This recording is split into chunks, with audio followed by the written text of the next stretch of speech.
Okay. Ito yung to mantika na talaga ang gagamitin natin dito. Pure na mantika talaga, as in. Kasi ang mantika po ay, for your information, ay may certain temperature na magiging flammable siya. Saan ba nanggaling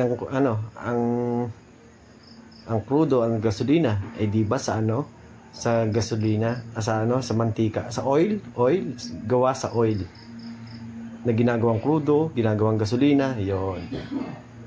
Yon. So ito, papakita ko muna sa inyo ay yung na legit siya, na purong mantika muna.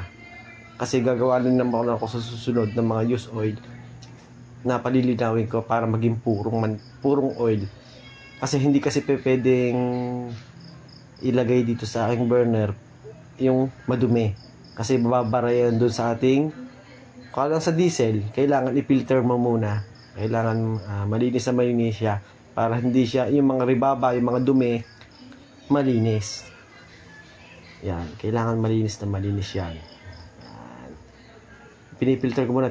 Bali yung ginagamitan ko siya ng magnetic. Kasi yung mga used oil natin ay may mga ribaba yun na matalas. Kaya yung langis lumalapot. Kasi napipino yung metal content. Yun, kaya yun ang dahilan kaya lumalapot ang langis. Yan.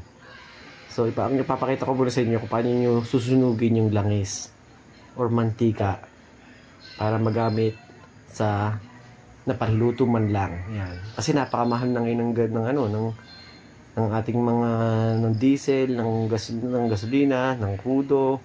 Ito na lang ang naiisip kong solusyon. Reuse, recycle, and renewable energy. Renewable source of energy, pwede mong i-reuse yung mga pinagamitan. Huwag nyo itatapon. Yan. Napakita ko sa inyo na magkiklik siya. Abangan nyo lang yan. Yan. After mga 4 minutes siguro.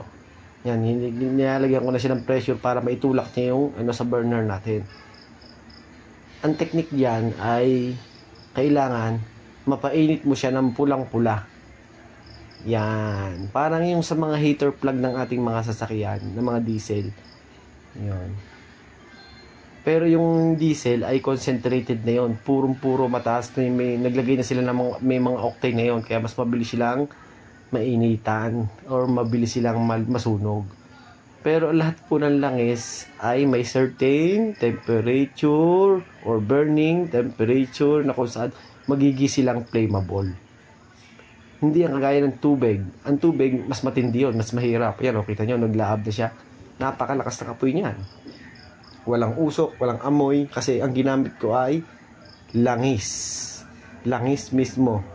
Na kung saan nakatama yung tamang pressure, yung tamang init at tamang pressure, tamang eksakto lang para masunog siya. Ngayon, kung sasabihin yung sasabog siya dahil sa I assure you, kung yung diesel nga sindihan mo, hindi basta-basta lumalaab kung marami. Yan. May nakita kasi akong video about doon sa mga gumagawa nung galing naman yun, ginaya lang naman nila yun.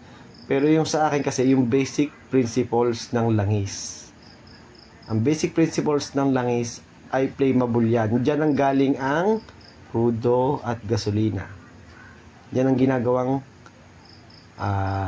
crudo, langis. Ang pinaka-premium ay gasolina. Tumunod ay crudo. Yan. Bali ito yung filters kong ito ay magnet muna yan. Kasi ipaprocess ko pa yan para maging ito na pala yung yung video na pinaprocess ko na. Meron akong ginawang compound yan para pag lumamig siya, madali ko nang mapipilter yung purong langis na gagamitin ko ulit panggatong sa kanya. Kanina nagatong ako ng mantika. Siyempre pinakita ko sa inyo na pwede na talaga. Kasi ito yung mga pinag-change ng motor ko galing sa mga sasakyan. Yan. Mamaya makikita niyo yung videos niya na halos malinaw na siya sa huli. Sineshare ko rin niya sa akin tropa para kahit sa akin pinsan, para kahit paano mamaya papakita ko yung sa pinsan ko kasi para mayroon akong apprentice kung paano ko ginawa, sa kanya ko lang sasabihin. Ayan.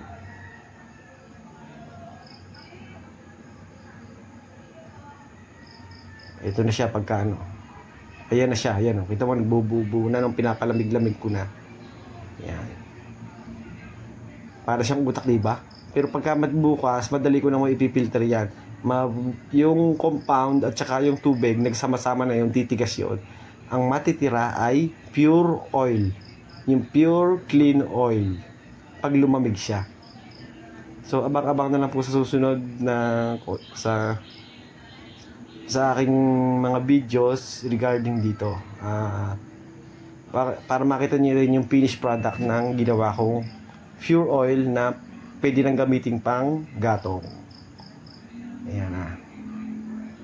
Shell, Petron, baka naman. Hindi naman po tayo against sa ano, sa langis. Kasi napakamahal ng langis. Shell, Petron, baka naman. Hoy!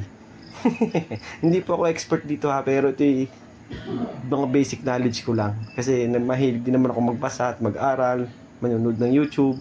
Marami ako nakita kasi sa YouTube kasi pinaligoy-ligoy pa nila. Bakit pa sila gagamit ng blower? Ang basic principle lang naman ng langis ay certain temperature, certain na magiging flammable siya. Kaya nga pinaprocess yun para maging gasolina. Pag naabot nila yung ganon, maha-harvest nila yung purong-purong gasolina at purong-purong diesel. Pinaprocess nila yun. Mayroon yung temperature na magiging gasolina siya, na purong gasolina at magiging magiging diesel. Salamat po sa panonood. Ingat po sa ating lahat.